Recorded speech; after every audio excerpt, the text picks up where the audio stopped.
আসলে এখন এই মুহূর্তে একটা গুরুত্বপূর্ণ বিষয় নিয়ে আলোচনা করতে চাচ্ছিলাম। সেটা হলো অনেক ক্ষেত্রে দেখা যায় যে রুগীরা অ্যাডমিটেড রুগীরা তারা ভালো হওয়ার পরও ডক্টরকে রিকোয়েস্ট করে যে আরও 2 দিন বা 3 দিন যদি থাকি তাহলে রুগী আরও হয়তো বা ভালো হবে, আরও ইমপ্রুভ করবে।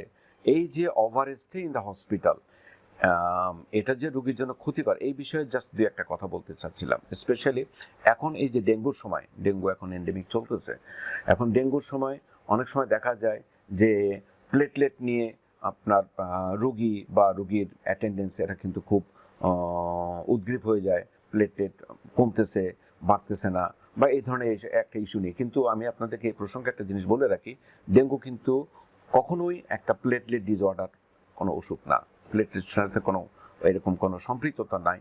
যেটা এটা একটা সিম্পল একটা ভাইরাল ডিজিজ, যেটা এডিস মসকিটো বাইট করলে, ইনফেক্টেড এডিস মসকিটো বাইটের মাধ্যমে এটা হয়ে থাকে ডেঙ্গু।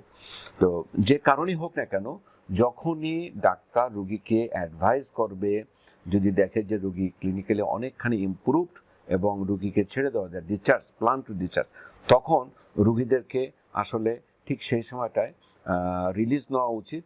এই যে ওভারস্টে করলে যে সব কমপ্লিকেশান একটা রুগীর হতে পারে, জাস্ট এই বিষয়ে দুই একটা কথা আমি বলতে চাচ্ছিলাম। নাম্বার 1 যেটা হতে পারে সেটা হলো হচ্ছে নজোকোমিয়াল নিউমোনিয়া, এক ধরনের নিউমোনিয়া, হসপিটাল অ্যাকোয়ার্ড নিউমোনিয়া, এটাকে আরেকটা শব্দ, হসপিটাল অ্যাকোয়ার্ড নিউমোনিয়া। এবং যে নিউমোনিয়াটা কিন্তু আগে ছিল না, অথচ রোগী হাসপাতালে ভর্তি হওয়ার পরে দেখা গেল যে রোগী অন্য ইস্যু নিয়ে ভর্তি হয়েছে, হয়তো ডেঙ্গু নিয়ে ভর্তি হলো, অথবা ইউরিনারি ট্র্যাক্ট ইনফেকশন নিয়ে ভর্তি হলো, অথবা যে কোনো একটা ব্যাপার নিয়ে ভর্তি হলো, হাই ফিভার নিয়ে ভর্তি হলো, এনি রিজন। কিন্তু রুগী ওভারস্টে করলো, ওভারস্টে করার পরে এই নিউমোনিয়া ডেভেলপ করলো, যেটাকে আমরা বলে থাকি hospital acquired pneumonia or নজোকোমিয়াল pneumonia, which is really very dangerous. তখন আমাদেরকে কিন্তু অনেক বেগ পেতে হয় এই রুগীকে ট্রিটমেন্ট দেওয়ার জন্য।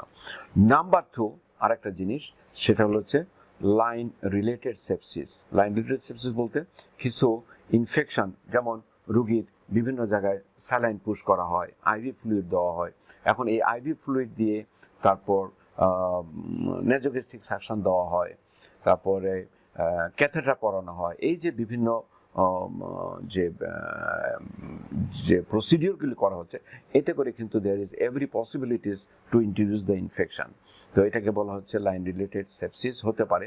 এটাও কিন্তু অনেক সময় একটা রোগীর জন্য ওভারস্টে করলে রিস্কটা কিন্তু অনেকখানি বেড়ে যায়। নাম্বার 2।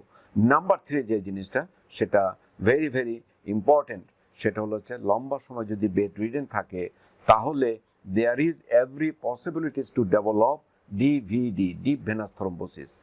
অনেক সময় দেখা যায় যে স্ট্যাসিস অফ দ্য ব্লাডগুলি চলাফেরা ঠিকমতো করতে পারতেছে না, যেহেতু হাঁটাচলা কম করতেছে, এবং এক পর্যায়ে এই ব্লাড পায়ের কাপ মাসেলে জমা থাকে, যেটাকে আমাদের মেডিকেল পরিভাষায় বলা হচ্ছে deep venous thrombosis, which is very risk for the heart attack and the stroke. সুতরাং এই ধরনের এই যে কমপ্লিকেশানগুলি, আমরা যদি সঠিক সময় রুগীকে একটু ইমপ্রুভ করার পর আমরা যদি বাড়িতে নিয়ে যাই, তাহলে এই ধরনের এই যে কমপ্লিকেশানগুলি আমরা কিন্তু ইজিলি অ্যাভয়েড করতে পারি। আপনাদের সবাইকে ধন্যবাদ। Thank you so much.